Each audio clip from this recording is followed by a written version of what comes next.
റോട്ട്വീലറിന്റെ face.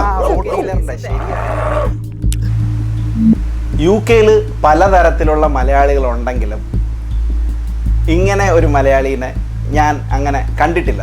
കാരണം ഇവിടെ 2-3 പുലികളുണ്ട് ഈ വീട്ടിൽ.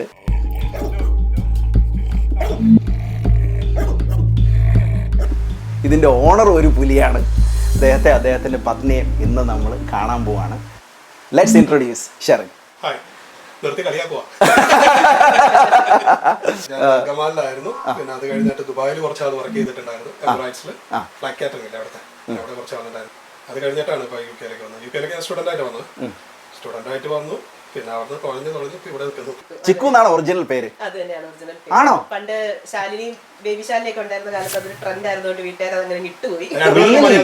ഞാൻ വിചാരിച്ചു ചിക്കു എന്ന് പറഞ്ഞ കേട്ടപ്പോൾ ഞാൻ വിചാരിച്ചത് എന്തോ അറിയോ, സത്യം പറയാൻ ഞാൻ വിചാരിച്ചത് ഇത് പിന്നെ എന്തോ ഒരു ഓമന പേര് അങ്ങനെ ആയിരിക്കും, ഒറിജിനൽ പേരാണോ. കൊള്ളാലോ. ബേസിക്കലി കോട്ടയത്ത് നിന്നാണ്, ഇവിടെ നഴ്സിംഗ് ആണ് ചെയ്യുന്നത്. ഇവിടെ NHS ടൈംസ് ഹോസ്പിറ്റലാണ് അടുത്ത് തന്നെ. അവിടെ പ്രാക്ടീസ് എഡ്യൂക്കേഷൻ ഫെസിലിറ്റേറ്റർ ആയിട്ട് വർക്ക് ചെയ്യുന്നു. തീർച്ചയായിട്ടും. അപ്പോൾ നിങ്ങൾക്ക് 2 പേർക്കും സത്യം പറഞ്ഞ ഒരു കോമൺ ഫാക്ടർ ഉണ്ട്. കോമൺ ഫാക്ടർ എന്ന് പറയുന്നത് ഇവിടുത്തെ പട്ടികളാണ്. ഈ വീട്ടിൽ ഞാൻ ആദ്യം വന്ന് കയറാൻ പോയപ്പോൾ ഇതാണ് പാവങ്ങൾ. സത്യം പറയാൻ ഞാൻ അവിടെ നിന്നൊന്ന് മടിച്ചു, ഈ വ്ളോഗ് ചെയ്യണോ എന്നെൻ്റെ മനസ്സിലൊരു പേടി ഉണ്ടായിരുന്നു. പിന്നെ ധൈര്യം സംഭരിച്ചെങ്കിൽ കയറി. പുള്ളി വന്നപ്പോഴത്തേനും മനസ്സിലായി ഓക്കെ ആണ് എന്ന് പറഞ്ഞ് വന്ന് കയറിയതാണ്. അപ്പോൾ നമുക്ക് എന്തായാലും ആദ്യത്തെ ആളെ ഒന്ന് പരിചയപ്പെടാം. ഇവളെ നമുക്ക് എല്ലാവർക്കും അറിയാവുന്ന ഒരു ബ്രീഡാണ്, ജർമ്മൻ ഷെപ്പേർഡ് ആണ്. അപ്പോൾ അവൾ അവരുടെ ഏറ്റവും അടുത്ത ആളാണ്. ഇവിടെ ഫ്രീ ആയിട്ട് റോം ചെയ്യുന്ന ഒരാളാണ്. ഞാൻ കണ്ടപ്പോൾ നമ്മളൊക്കെ വന്നപ്പോൾ മുതലേ ഒന്ന് ടെസ്റ്റ് ചെയ്തു. അതിനുശേഷം ഓക്കെ ആണെന്ന് മനസ്സിലായതുകൊണ്ട് നമ്മളോടൊക്കെ സമാധാനമായിട്ടൊക്കെ ആൾ നിൽക്കുന്നു. അപ്പം കണ്ട അല്ല കൂളായിട്ട് എന്ത് പറഞ്ഞാലും അനുസരിക്കുന്ന ഒരാളായിട്ടാണ് എനിക്ക് തോന്നിയത്. അപ്പം ഈ UK-ൽ വന്നപ്പം ഈ ഡോഗിനെ കുറിച്ച് എങ്ങനെയാണ് മനസ്സിലായത്? ഡോഗിനെ എങ്ങനെ വാങ്ങിക്കണം, ഇതൊക്കെ റിസർച്ച് ചെയ്തു എങ്ങനെയാണ് തുടങ്ങി? അങ്ങനെ റിസർച്ച് ചെയ്തിട്ടൊന്നും പോയി എടുത്താല. നമുക്ക് ആഗ്രഹം ഉണ്ടായിരുന്നു, അത്യാവശ്യം കാര്യങ്ങൾ നമുക്ക് അറിയാമായിരുന്നു ആ സമയത്ത്. ഇവിടെ പിന്നെ എന്നാ പറയണേ, വന്ന് ഏകദേശം 5-6 വർഷം കഴിഞ്ഞതിന് ശേഷം, ഞങ്ങളുടെ കല്യാണം കഴിഞ്ഞ ആദ്യത്തെ വർഷം നമ്മൾ ആദ്യത്തെ പപ്പീനെ എടുക്കുന്നത്. അപ്പോൾ എന്ന് പറഞ്ഞിട്ടുണ്ടെങ്കിൽ ആ സമയത്തൊക്കെ നമ്മൾ ഈ പാർക്കിൽ പോകുന്ന സമയത്ത് ഓരോരുത്തരെ കാണും. അപ്പോൾ ഈ വായൊക്കെ കിടക്കും. അപ്പം അങ്ങനത്തെ അത് ഒത്തു വന്നു കഴിയുമ്പോൾ നമ്മൾ ആ പപ്പീനെ പോയി എടുത്തതാണ്. തീരെ പൊടിക്കുഞ്ഞായിരുന്നു ഇവിടെ ഇങ്ങനെ മാറിൽ വട്ടം പിടിച്ചിട്ടാണ് കൊണ്ടുവന്നത്. അപ്പോൾ ആ സമയത്ത് നമ്മൾ പപ്പീനെ എടുക്കണം, നമ്മൾ കാണാൻ പോയതാണ് സത്യത്തിൽ പപ്പി ഉണ്ടെന്ന് പറഞ്ഞിട്ട്. അപ്പോൾ എടുക്കണം എന്നുള്ളൊരു ധാരണയിലോ കാര്യങ്ങളിലോ പോയതല്ല. അപ്പോൾ അവിടെ ചെന്ന് പപ്പീനെ എടുത്തു. പിന്നെ വന്നിട്ടാണ് ഓരോ സാധനങ്ങളും അവിടെ എവിടെയും പോയി വാങ്ങിച്ച് പിന്നെ ടെൻഷനായി. പിന്നെ അവിടെ എവിടെയും പോയി വാങ്ങിച്ചു. പിന്നെ അവിടെ നിന്ന് ഓരോ കാര്യങ്ങൾ ഗ്രാജുവലി കാര്യങ്ങളെല്ലാം സെറ്റ് ചെയ്ത് വരുമായിരുന്നു. അപ്പം ആദ്യം തുടങ്ങിയത് അവനിൽ നിന്നാണ്. അതിനുശേഷം പിന്നെ ഇവളായി. ഇവളിൽ വന്നിട്ട് ഇപ്പൊ അതിനുശേഷമാണ് മറ്റേ ആള്. അത് പപ്പിയാണ്, നമ്മുടെ പപ്പിയാണ്, ഓൺ പപ്പിയാണ്. അതാണ് മാഗ്മാസ്റ്റിഫ്. നമ്മുടെ സ്വന്തം പപ്പിയാണ്. അതാണ് ഇതിന്റെ ഒരു ഹൈലൈറ്റ് ഉള്ളത്. നമ്മളിപ്പം ഇവിടെ ഡോഗ് വളർത്തുമ്പോൾ എന്തൊക്കെയാണ്, UK-ൽ പ്രത്യേകിച്ച് നമ്മൾ എന്തൊക്കെയാണ്, ഇപ്പോൾ പലർക്കും ഭയങ്കര ആഗ്രഹമാണ്. പട്ടികൾ എന്ന് പറയുന്നത് ഒത്തിരി പേരെ സ്നേഹിക്കുന്നുണ്ട്. കാരണം ലോയലാണ്, നമ്മുടെ ഫ്രണ്ടാണ് അല്ലേ. നമ്മളുടെ സമയങ്ങൾ, നമ്മുടെ ഡിപ്രഷൻ പോലുള്ള പല പ്രശ്നങ്ങളിലും ചിലപ്പം പട്ടി ഭയങ്കരമായിട്ട് ഹെൽപ്പ് ചെയ്യാറുണ്ട്. തീർച്ചയായിട്ടും നമുക്ക് അത്യാവശ്യം സമയം കൊടുക്കാൻ കഴിയണം എന്നുള്ളതാണ്. അപ്പോൾ ആദ്യത്തെ ഒരു കടമ എന്ന് പറയുന്നത് നമുക്ക് ഏത് ബ്രീഡാണ് വേണ്ടത്, നമുക്ക് പറ്റുന്ന ബ്രീഡ്, നമുക്ക് ഇഷ്ടമുള്ള ബ്രീഡ് എന്നുള്ളതല്ല, നമുക്ക് പറ്റുന്ന ബ്രീഡ്. ഇപ്പോൾ ഇവിടെ തന്നെ നമുക്കറിയാം ചിലപ്പോൾ ചിലരൊക്കെ ഫ്ലാറ്റിൽ താമസിക്കുന്നതാവും, ചെറിയ നമുക്ക് അവിടെ വലിയ സ്ഥലങ്ങളൊന്നും പൊതുവെ കുറവാണ്. അപ്പോൾ അങ്ങനെയുള്ളവർക്കൊക്കെ എന്തായിരിക്കും ബെസ്റ്റ്? അല്ല, അവർക്ക് കൊക്കാപ്പൂ പോലെയുള്ള, അല്ലെന്നുണ്ടെങ്കിൽ കോക്കർ സ്പാനിയലും പൂഡിലും, അത് നമ്മുടെ പൂച്ചയാണ് ആണല്ലേ. കോക്കർ സ്പാനിയലും പൂഡിലും മിക്സ് ആയിട്ടുള്ള ബ്രീഡുകൾ നല്ലതായിരിക്കും. അപ്പോൾ ഇപ്പോൾ അല്ലെന്നുണ്ടെന്നുണ്ടെങ്കിൽ ലോ എനർജി ആയിട്ടുള്ള ഇപ്പോൾ ലൈക്ക് ടോയ് ബ്രീഡ്സ് ഒക്കെയാണ്. കാരണം അവർക്ക് അതിൻ്റെ ഉള്ളിൽ അത്യാവശ്യം സ്പേസ് ഉണ്ട്, ഓടി അടക്കാം, കൂട്ടിലിടരുത്. അല്ലെന്നുണ്ടെന്നുണ്ടെങ്കിൽ എന്നാ പറയുക, അത്യാവശ്യം ഒരു ചെറിയ സ്പേസിനുള്ളിൽ, അല്ലെന്നുണ്ടെങ്കിൽ ഒരു ചെറിയ ടൈം ഫ്രെയിം മാത്രമാണ് നമ്മൾ അതിനൊറ്റയ്ക്ക് ഇടുന്നു എന്നുള്ളതെന്നുണ്ടെന്നുണ്ടെങ്കിൽ നമുക്ക് ഓക്കെ. തീർച്ചയായിട്ടും. ഓക്കെ. അപ്പോൾ കൊച്ചു ബ്രീഡുകൾ എടുക്കാൻ നോക്കാം, പരമാവധി ഷെഡിങ് ഇല്ലാത്ത ബ്രീഡുകൾ എടുക്കാം. ഇപ്പോൾ പൂഡിൻ്റെ മിക്സുകൾ, അല്ലെന്നുണ്ടെന്നുണ്ടെങ്കിൽ എന്നാ പറയണ ബിഷ്യം ഫ്രീസ്, അതേപോലെയുള്ള ബ്രീഡുകളാണെന്നുണ്ടെന്നുണ്ടെങ്കിൽ അത് ഷെഡ് ചെയ്യത്തില്ല. ഓക്കെ. അപ്പോൾ ഷെഡ് ചെയ്യാത്തോടത്തോളം കാലം അധികം പൂടേം കാര്യങ്ങളും വലിയ പ്രശ്നങ്ങൾ വരത്തില്ല. ഇപ്പോൾ ചില ടോയ് ബ്രീഡ്സ് ആണെന്നുണ്ടെങ്കിൽ എന്നാ പറയണ അധികം കുരക്കത്തുമില്ല. ഇപ്പോൾ ജോലിക്കൊക്കെ പോകുമ്പോൾ നിങ്ങൾ എല്ലാവരും ജോലിയുള്ളവരാണ്. അപ്പോൾ അങ്ങനെ വരുമ്പോൾ ബുദ്ധിമുട്ട് എന്തെങ്കിലും ഉണ്ടോ? ഒരാൾ കാണണമെന്നുണ്ടോ വീട്ടിൽ? ഒരാൾ കാണണമെന്നല്ല, ഇവരിപ്പോൾ ട്രെയിൻഡാണ്. ഓക്കെ. ഇപ്പോൾ എനിക്ക് 8 hours വരെ ഇവർ ഓക്കെ വീടിൻ്റെ ഉള്ളിൽ. കാരണം ഇവരെ ഞാൻ പൂട്ടിയിടാനല്ല, അവരെ ഫുൾ റൂമിൽ അവർ ഓടി നടക്കും.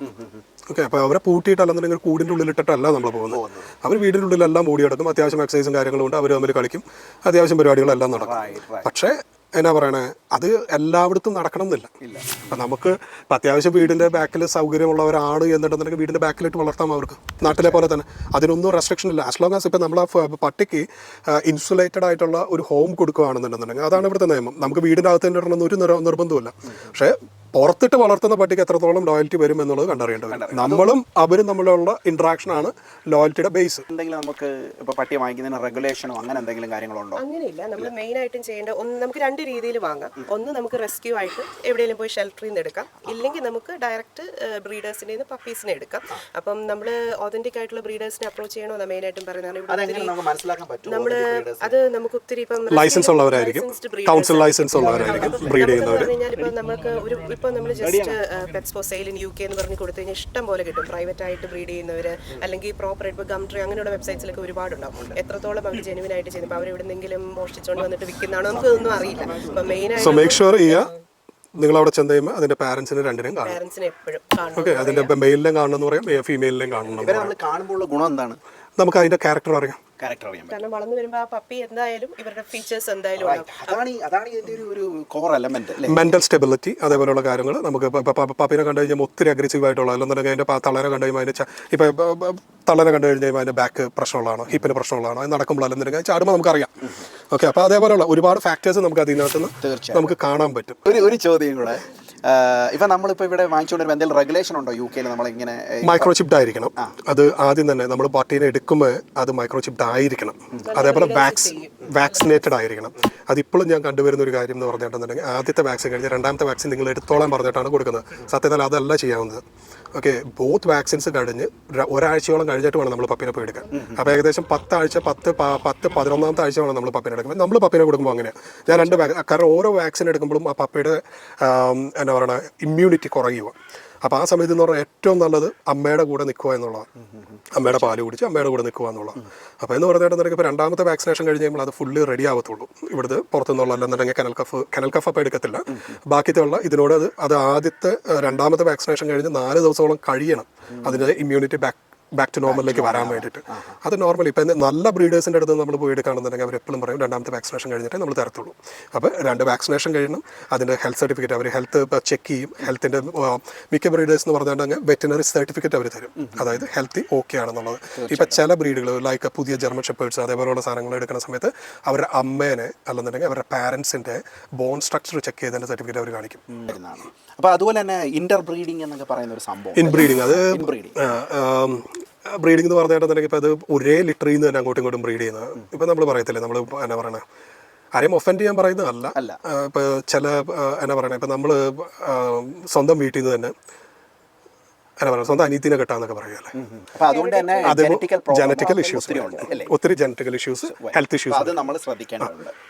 ഇവനെ കണ്ടു കഴിഞ്ഞു ഇപ്പൊ ഇനി ഇവനെ കുറിച്ച് എപ്പോഴും ഇവരിങ്ങനെ സ്ട്രോങ് ആയിട്ട് സോറി ഞാനൊരു ഇതായിട്ട് പറഞ്ഞല്ല, പക്ഷെ കാണുമ്പോൾ അങ്ങനത്തെ ഒരു ഇവൾക്ക് മെയിലിന്റെ ഫീച്ചേഴ്സ് ആണ് കൂടുതൽ. അതിന്റെയാണ് കാരണം നമ്മളൊരു ബ്രീഡിങ്ങിന് വേണ്ടിയിട്ടല്ലെന്നുണ്ടെങ്കിൽ ഇപ്പൊ മെയിൻലി ഇവളന്ന് എടുക്കുന്നതിന്റെ മെയിൻ കാരണം അത് തന്നെയാണ്. നമ്മളിപ്പോൾ ഒരു ബ്രീഡിംഗ് പർപ്പസ് അന്ന് മൈൻഡിൽ വെച്ചിട്ടാണ് ഇവിടെ എടുക്കുന്നത് തന്നെ. അപ്പോൾ അവളെ എടുക്കുന്ന സമയത്ത് എന്ന് പറഞ്ഞിട്ടുണ്ടെങ്കിൽ നമ്മൾ അവളുടെ ക്യാരക്ടേഴ്സ് നോക്കും എപ്പോഴും. ഇവളിപ്പോൾ ടയർഡായി, ശരിക്കും ടയർഡായി. ഹെൽഗയാണ്, വയസ്സ് 9 വയസ്സിന് മുകളിലായി, പ്രായമായി അവള്. ഒരു ഡോഗിന്റെ ആയുസൊക്കെ എത്ര വയസ്സ്? ആവറേജ് 9 years ആണ് ഈ ബ്രീഡിന്. 9 to 12 years എന്ന് പറയും ഈ ബ്രീഡിന്. എത്രത്തോളം വലിപ്പം കൂടുന്നു. ഭയങ്കര സ്നേഹമാണ്. അവര് വീട്ടിലെ 2 അതിഥി ആൾക്കാരാണ്, 2 പേരും അത്യാവശ്യം സ്നേഹമൊക്കെ. അവള് ഇവിടുത്തെ പെറ്റ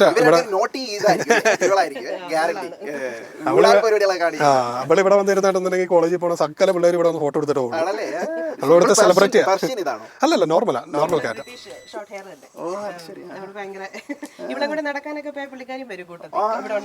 അടിപൊളി അടിപൊളി. സത്യം പറയാം, നമ്മുടെ ലൈഫ് ഇങ്ങനെ ഇതിന്റെ കൂടെ പാസ് ചെയ്ത് പോകും. അതുപോലെ തന്നെ UK-ൽ ഒരു പ്രധാന കാര്യം, ഇവർക്ക് ഭയങ്കര റൈറ്റുകളുണ്ടല്ലേ. ചുമ്മാ ഒന്നും നമുക്ക് ഉപദ്രവിക്കാനോ അല്ലെങ്കിൽ ആവശ്യമില്ല നോക്കാനോ ഒന്നും പറ്റൂല അല്ലേ. അങ്ങനെ ഇവരെ പുറത്തിട്ടു, ഫുള്ള് നല്ല സ്നോ ആണ്, നമ്മൾ അവരെ പുറത്തിട്ട് വളർത്തിയാൽ ഉറപ്പായിട്ടും കൗൺസിലിംഗ് നമുക്ക് കിട്ടും. അതിനകത്ത് ലീഗലി നോക്കുകയാണെന്നുണ്ടെങ്കിൽ അതിനകത്തും കുറേ ലൂപ്പ് ഹോൾസും കാര്യങ്ങളൊക്കെ ഉണ്ട്. നമുക്ക് പുറത്തോട്ട് വളർത്തുന്നതിന് കുഴപ്പമില്ല. ഇപ്പം അവൾക്ക് ആക്സസബിൾ ആയിട്ടുള്ള ഇൻസുലേറ്റഡ് ആയിട്ടുള്ള ഒരു കൂടുണ്ട്. ആവശ്യം വരുമ്പോൾ അവൾക്ക് കിടക്കാൻ നേരത്ത് അവൾക്ക് ഇൻസുലേറ്റഡ് ആയിട്ടുള്ള നല്ല രീതിയിലുള്ള ഫെസിലിറ്റി നമ്മൾ കൊടുത്തിട്ടുണ്ടെന്നുണ്ടെന്നുണ്ടെങ്കിൽ ലീഗലി നമ്മളെ കൗൺസിലിനൊന്നും ചെയ്യാൻ പറ്റത്തില്ല. ബട്ട് അയലക്കാർ പ്രശ്നം ഉണ്ടാക്കും. കാരണം അവരെ സംബന്ധിച്ചിടത്തോളം ഇത് നമ്മുടെ നാട്ടിൽ പറയുന്ന പട്ടി എന്നല്ല, അത് മെമ്പർ ഓഫ് ഫാമിലിയാണ്. ഇപ്പം നമുക്ക് അതിനോട് താല്പര്യമുള്ള സമയത്ത് ഇറ്റ്സ് എ ഫാമിലി മെമ്പർ എന്നുള്ള. ഇവിടെ UK-ലെ അപ്പം അങ്ങനെ ഒരു ഇത് തോന്നിയിട്ടുണ്ടോ? മനുഷ്യനും മൃഗങ്ങളും നമ്മുടെ നാടുമായിട്ട് കമ്പയർ ചെയ്യുമ്പോൾ മനുഷ്യനും മൃഗങ്ങളും എന്ന് പറയുന്നത് കുറച്ചുകൂടെ അടുപ്പം ഉണ്ടായിട്ട് തോന്നിയിട്ടുണ്ട്. അതിനകത്ത് 2-3 കാര്യങ്ങൾ എനിക്ക് തോന്നിയിട്ടുള്ളത്. 2-3 കാര്യങ്ങൾ എന്ന് പറയാൻ കാരണം, ആദ്യത്തെ കാര്യം എന്ന് പറയുന്നത് നമ്മുടെ നാട്ടിൽ പട്ടീനെ വളർത്തുന്ന ഒരു പർപ്പസിന് വേണ്ടിയിട്ട്, സെക്യൂരിറ്റിക്ക് വേണ്ടിയിട്ട്. അപ്പോൾ പണ്ട് ഇപ്പം ഞാൻ പറയുകയാണെന്നുണ്ടെങ്കിൽ, ഞാൻ ഇപ്പം നേരത്തെ ബൈയുടെ അടുത്തും പറഞ്ഞു, പണ്ടെന്ന് പറഞ്ഞിട്ടുണ്ടെങ്കിൽ പണ്ട് ഇപ്പം നമ്മുടെ ഒരു 2 തലമുറ മുമ്പൊക്കെ എന്ന് പറഞ്ഞിട്ടുണ്ടെങ്കിൽ it was A family member പോലെയായിരുന്നു. കാര്യം അതിനൊരു പർപ്പസ് ഉണ്ടായിരുന്നു. പക്ഷേ പുള്ളി നമ്മുടെ അപ്പൂപ്പനൊക്കെ പുറത്തേക്ക് പോകുന്ന സമയത്ത് പുള്ളിയാണ്ട് കൂടെ പോകും. ഓക്കെ, നമ്മുടെ ഫാമിലി മെമ്പേഴ്സ് അങ്ങോട്ട് പോകുന്ന സമയത്ത് പുള്ളി അറിയാത്ത തൂക്കി കിടക്കണ്ടാവും. അല്ലെന്നുണ്ടെങ്കിൽ ഇപ്പം അവരെ ട്രെയിൻ ചെയ്തിട്ടോ കാര്യങ്ങളൊന്നുമല്ല, പക്ഷേ അവർ നമ്മുടെ കൂടെയാണ് നടക്കുന്നത്. പക്ഷെ അത് നമ്മൾ കാലങ്ങൾ മാറി നമ്മൾ പുതിയ വലിയ കൊട്ടാരം പോലത്തെ വീടുകൾ പണിയാൻ തുടങ്ങി. അപ്പോൾ ഇതൊരു എന്നാ പറയണേ, ഇതൊരു പ്രശ്നമായി വന്നു തുടങ്ങി. ഇതിൻ്റെ പൂട പൊഴിച്ചിലും കാര്യങ്ങളൊക്കെ. കാരണം നമുക്ക് നീറ്റ് ആൻഡ് ഐഡിയ ആയിട്ട് കിടക്കണം, ആൾക്കാർ വരുന്നവ, ഇതിൻ്റെ സ്മെല്ല് പാടില്ല. അങ്ങനെ വന്നപ്പോൾ പുള്ളി ഒരു കൂട്ടിലേക്ക് മാറിയത്. ശരിയാണ്. അല്ല, എനിക്ക് മനസ്സിലായ ഒരു കാര്യം, നിങ്ങളിവിടെ എനിക്ക് തോന്നുന്നു നിങ്ങളുടെ മെമ്പറിനെ പോലെ ഞാൻ വന്നപ്പോൾ ഇവിടെ കണ്ടൊരു പ്രധാന കാര്യം, നിങ്ങളുടെ വീട്ടിലെ ഒരാളാണ് ഇവിടെ. അങ്ങനെ അല്ലേ, ആ ഒരു രീതിയാണ് ഞാൻ ഇവിടെ കണ്ടത്. അങ്ങനെ വന്നു കഴിഞ്ഞ് കഴിയുമ്പോൾ എന്ന് പറയുകയാണെങ്കിൽ നമുക്ക് അതിനൊരു സ്പെഷ്യൽ ട്രെയിനിങ്ങോ കാര്യങ്ങളോ വേണ്ട. അത്യാവശ്യം അവർ നമ്മൾ പഠിക്കും, നമ്മൾ അവരെ പഠിക്കും. അവരുടെ ഒരു ബോഡി ലാംഗ്വേജ്. ഇപ്പോൾ നമ്മൾ നമ്മുടെ വീട്ടിൽ നടക്കുന്ന ഒരാളുടെ മുഖം മാറിയാൽ നമ്മൾ അറിയാം അല്ലേ. ഇപ്പോൾ നമ്മുടെ കൂട്ടുകാരൻ്റെ മുഖം മാറി അറിയും. കാരണം നമുക്ക് അവരുമായിട്ടുള്ളൊരു ബന്ധമുണ്ട്, നമുക്ക് അവരെ അറിയാം. പക്ഷേ നമ്മളൊരു കൂട്ടിലിട്ട് വളർന്നത്, ഇപ്പോൾ നാട്ടിൽ ഏറ്റവും കൂടുതൽ പ്രശ്നങ്ങൾ വരുന്നതിൻ്റെ ബേസ് അതാണ്. ഇപ്പോൾ ബായ് നേരത്തെ എൻ്റെ അടുത്ത് ചോദിച്ചൊരു കാര്യമാണ്. കാരണം എന്നാ പറയുക, ഒരു പ്രൊഫഷണലിൻ്റെ ആവശ്യം വരുന്നു. കുറേ വർഷങ്ങൾ കഴിഞ്ഞാൽ കൂട്ടി തന്നെ കിടക്കുന്ന പട്ടി പുറത്തിറക്കാൻ പറ്റുന്നില്ല. കാരണം ബേസ് എന്ന് പറയുന്നത് ഞാൻ നേരത്തെ പറഞ്ഞ പോലെ, ഇപ്പം നമ്മുടെ നാട്ടിലെ ഒരു കൺസെപ്റ്റ്, പഴയൊരു കൺസെപ്റ്റ് എന്ന് പറഞ്ഞാൽ പപ്പീനെ വാങ്ങുക, അതിനൊരു ഇരുട്ടുമുറിയിലിട്ടുക. ഇരുട്ടുമുറിയിലിട്ടാൽ അതിനാ ഒരു എന്നാ പറയുക, ഒരു അഗ്രസീവ്നെസ് അല്ലെന്നുണ്ടെങ്കിൽ അതിനാ ഒരു ശൗര്യവും കാര്യങ്ങളും വരത്തുള്ളൂ എന്നുള്ളത്. എന്നാലേ ആ പട്ടി എന്നെ പ്രൊട്ടക്ട് ചെയ്യുന്നുള്ളതാണ്. ഓക്കെ, പക്ഷേ ദാറ്റ്സ് കറക്റ്റ്. അതുകൊണ്ട് അത് കടിക്കാനാണ് എന്ന് ഞാൻ എല്ലാവരും അടിച്ച് പറയത്തില്ല. കാരണം അതിൻ്റെ ഒരു ബേസ് എനിക്ക് തോന്നുന്നത് എൻ്റെ പട്ടി എന്നെ പ്രൊട്ടക്ട് ചെയ്യണം. എൻ്റെ പട്ടി എന്നെ പ്രൊട്ടക്ട് ചെയ്യണമെന്നുണ്ടെങ്കിൽ അവൻ കടിക്കണം. ഓക്കെ, അല്ലാണ്ട് എല്ലാവരും അറിഞ്ഞിട്ട് അവനെ പോയി കടിക്കുന്നു പറയാനല്ല ആരും ചെയ്യുന്നത്. കാരണം ഒരാൾ എൻ്റെ വീട്ടിലൊരു കള്ളം കയറി കഴിഞ്ഞാൽ നമ്മുടെ നാട്ടിലെ സിറ്റുവേഷൻ അതാണ്. കാരണം സെക്യൂരിറ്റി ബേസ് ഓരോ കാലാവസ്ഥയുടെ ഓരോ കൾച്ചറൽ ഡിഫറൻസും ഒക്കെ ഉണ്ട്. പക്ഷേ അപ്പോൾ എന്തായാലും ഇവിടെ ഇപ്പം അങ്ങനത്തെ ഒരു പ്രശ്നം വരുന്നില്ല. ഒരു പരിധി വരെ വരുന്നില്ലെന്നല്ല, ഒരു പരിധി വരെ കുറവാണ്. പിന്നെ എന്ന് പറഞ്ഞിട്ടുണ്ടെങ്കിൽ ആ ബ്രീഡുകൾ, ഇപ്പോൾ ഈ ബ്രീഡാവട്ടെ, വർക്കിംഗ് ബ്രീഡാവട്ടെ, റോട്ട് വീലർ ആവട്ടെ, അങ്ങനെയുള്ള ബ്രീഡിന് ഇത്രയും അടച്ചുപൂട്ടി അല്ലെന്നുണ്ടെങ്കിൽ അങ്ങനെ വളർത്തേണ്ട ഒരു ആവശ്യമില്ല. അങ്ങനെ വന്നു കഴിയുമ്പോൾ ഇത് അഗ്രസീവ് ആണ്. അങ്ങനെ വന്നു കഴിയുമ്പോഴാണ് ഇപ്പോൾ ഈ ഞാൻ നേരത്തെ പറഞ്ഞ പോലെ ആ ഓണർ അല്ലെന്നുണ്ടെങ്കിൽ ആ വീട്ടിലുള്ള ഏതെങ്കിലും ഒരു മെമ്പർ അതിന് ഫുഡ് കൊടുക്കാൻ പോയിപ്പോഴോ, അല്ലെന്നുണ്ടെങ്കിൽ അതിനൊന്ന് പുറത്തേക്ക് ഇറക്കാൻ ശ്രമിച്ചപ്പോഴോ, ഒന്ന് കമ്മാൻ ശ്രമിച്ചു കാണും, അല്ലെന്നുണ്ടെങ്കിൽ അവന് നേരെ ഒന്ന് കുറച്ച് കാണും. പട്ടീനെ അറിയാത്തോടത്തോളം കാലം അവൻ്റെ ഉള്ളിലേക്ക് പേടി വന്നു. പിന്നെ കാരണം അവൻ ഫുഡൊക്കെ കൊടുത്ത ഒരുമാതിരി ആചാരവാഹു പോലെ, ഞാൻ പറഞ്ഞില്ലേ, സിംഹം പോലെ ഒരു പട്ടീനെ ആയിരിക്കും വളർത്തി വെച്ചിരിക്കുന്നത്. ആ പട്ടി സ്വന്തം നേരെ ചാറുന്ന സമയത്ത് അവൻ്റെ ഉള്ളിൽ പേടി വന്നു. പിന്നെ അവൻ ഇറക്കത്തില്ല പുറത്ത്, കൂട്ടിലേക്ക് ഫുഡ് വെച്ച് കൊടുത്തു. അവിടുത്തെ റിലേഷൻ പോയി. ഇപ്പൊ ഞാൻ എന്റെ പട്ടിയുടെ അടുത്ത് പോയി പേടി കാണിച്ചിട്ടുണ്ടെങ്കിൽ, മെയിൽ ഡോഗ് ആണെന്നുണ്ടെങ്കിൽ സ്പെഷ്യലി അവൻ ചാർജ് എടുത്തു. ആൽഫ ബീറ്റ എന്ന് പറഞ്ഞിട്ട് അവരുടെ അവൻ ആൽഫയായി. പിന്നെ അവൻ പറയണതാണ് ഇവൻ കേൾക്കാൻ. തീർച്ചയായിട്ടും. അപ്പോഴാണ് അസുഖം വന്നു, അപ്പൊ തന്നെ അടുത്ത ആൾ ചാർജ് എടുക്കുക. അതല്ലേ അവരുടെ ഒരു നാച്ചുറൽ ഓർഡർ. അവർ വൈൽഡിൽ താമസിക്കും. നമ്മള് വീക്കാണ്, അല്ലെങ്കിൽ നമുക്ക് അവരെ കൺട്രോൾ ചെയ്യാൻ പറ്റുന്നില്ല എന്ന് പറയുമ്പോൾ ദേ ടേക്ക് ചാർജ്. അത് അമേരിക്കയിൽ തന്നെ എനിക്ക് തോന്നുന്നു ഒരു ഇൻസിഡന്റ് നടന്നു. ഒരു ബുൾഡോഗിന്റെ ഓണറെ തന്നെ കടിച്ചു കൊന്നു എന്ന് പറഞ്ഞിട്ട് വളരെ ശരി. അത് ഇവിടെ ഈ ഇടയ്ക്ക് വന്നിരുന്നു. അതിപ്പോൾ ഞാൻ കേട്ടാണ്, എത്രത്തോളം ശരിയാണെന്ന് എനിക്കറിയത്തില്ല. ഇവിടെ ഈ ഇടയ്ക്ക് ഒരു പ്രശ്നം ഉണ്ടായിരുന്നു. ഒരു 6 വയസ്സായിട്ടുള്ള ഒരു കൊച്ചിനെ കടിച്ചു പട്ടി കൊന്നത്. അപ്പോൾ അത് ചോദിച്ചു പിടിച്ച് വന്നപ്പോഴാണ്, അതിൻ്റെ ബേസിനകത്ത് വന്നപ്പോഴാണ് മനസ്സിലായത് ആ പട്ടീനെ ആ ഇടയ്ക്കാണ് ഓണർ വാങ്ങിച്ചിരിക്കുന്നത് ഡോഗ് ഫൈറ്റിന്. Come here. Down. That is it. Down. Now.